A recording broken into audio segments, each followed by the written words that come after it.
is a financial component of your practice that simply cannot be ignored. Ballooning accounts receivable is like a silent water leak in your house. You may not discover the scope of the problem until it's caused significant financial damage. Is your accounts receivable under control? Your accounts receivable should total no more than 1 month's gross production. And remember, the longer money is owed, the less chance you have of collecting it. Once balances age beyond 90 days, your chances of collecting drop by 50%. And trying to collect will cost you about $7.35 every time you send a statement. And sending a patient to collections may cost more than their balance due. Ouch! So here are some questions you should ask yourselves as we begin to tackle your AR problems. Are we writing off insurance correctly? Are we doing our best to collect on the date of service? Are we flagging scheduled patients with balances and addressing them when they come in? Do we have effective, systematic means of contacting all patients who owe us money? Your first step to getting AR under control is running that report in your software every week. AR is almost a mandatory use of that hour of power or administrative time you should be setting aside every week. Designate one person to be in charge of this report. That person should determine if and why especially large balances exist in 4 categories. We've assigned a color code to each age section of the report to indicate the severity. Balances that have aged 0 to 30 days, 31 to 60 days, 61 to 90 days, and 90 plus days. Ideally, your 0 to 30 day balance should be 70 to 75% of what's owed. And if you are showing balances beyond 90 days, they should only be 5 to 8% of what's owed. But ideally, we'd like that number to be 0. The grand total due should not be larger than 1 month's gross production. You'll attempt to collect past due accounts with a strategy that uses 2 phone calls and a letter or email to patients in each category. Here's how you do it. Start with balances that are 61 to 90 days old. That's because they are in danger of slipping past that critical 90-day mark, where you're less likely to collect them. Your first phone call to these patients should sound like this. Hi, Mr. Smith. It was so great to see you back in March. I noticed that the $50 copay we talked about is still outstanding, and I was just checking to see what's going on with that. And then pause. The next words should be from the patient. Depending on what he says, you might offer the chance to pay over the phone. You can continue. I'm glad I caught you. I can get that taken care of right over the phone. Would you like to pay with a credit card or an electronic check? If there was a major reason, like illness or unemployment, you might take a different route and adjust the strategy. For example, if your practice is willing, you can say, I completely understand, Mr. Smith, so let's see if we can reach a solution together. I can run a credit card for a portion of that payment every month. Even if that payment is as little as $5, keep this in mind. I cannot pay is not an acceptable answer.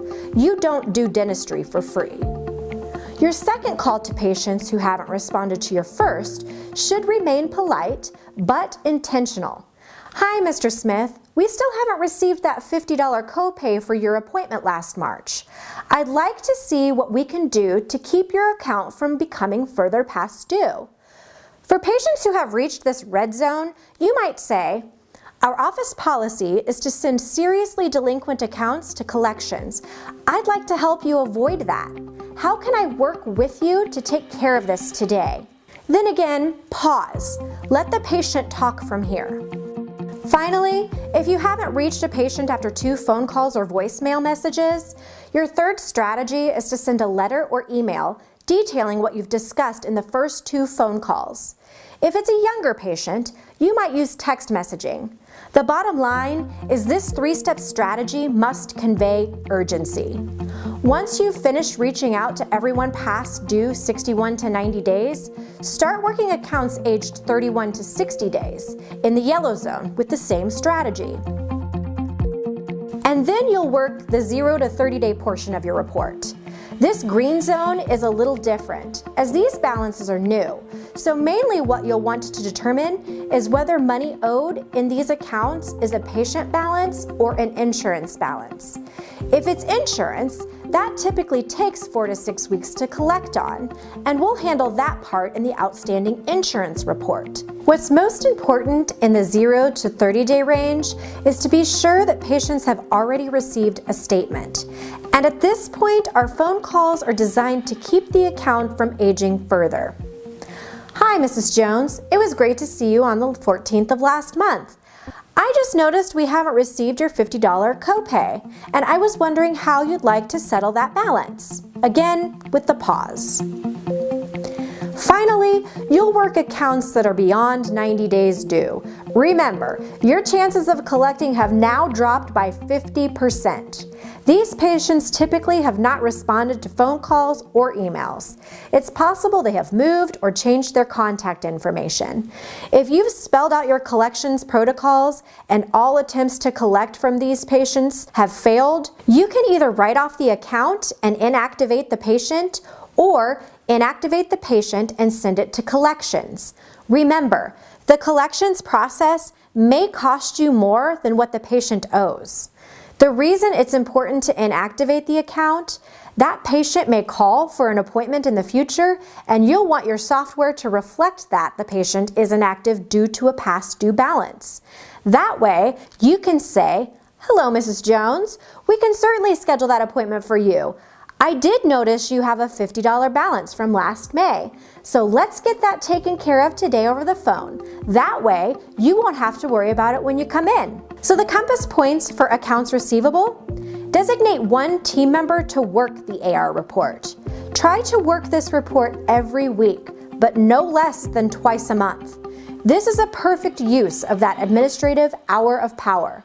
Work the 4 aging categories of AR using a 2 phone call, 1 email strategy, beginning with 61 to 90 days, then 31 to 60 days, 0 to 30 days, and finally 90 days and beyond. Try to recoup payment over the phone, or at least offer a payment plan to shrink balances. Remember, everyone has to pay. The bottom line is, patients will avoid paying you as best they can. By staying on top of accounts receivable and in communication with delinquent payers, you stand a better chance of keeping your accounts receivable from quietly growing into a nightmare.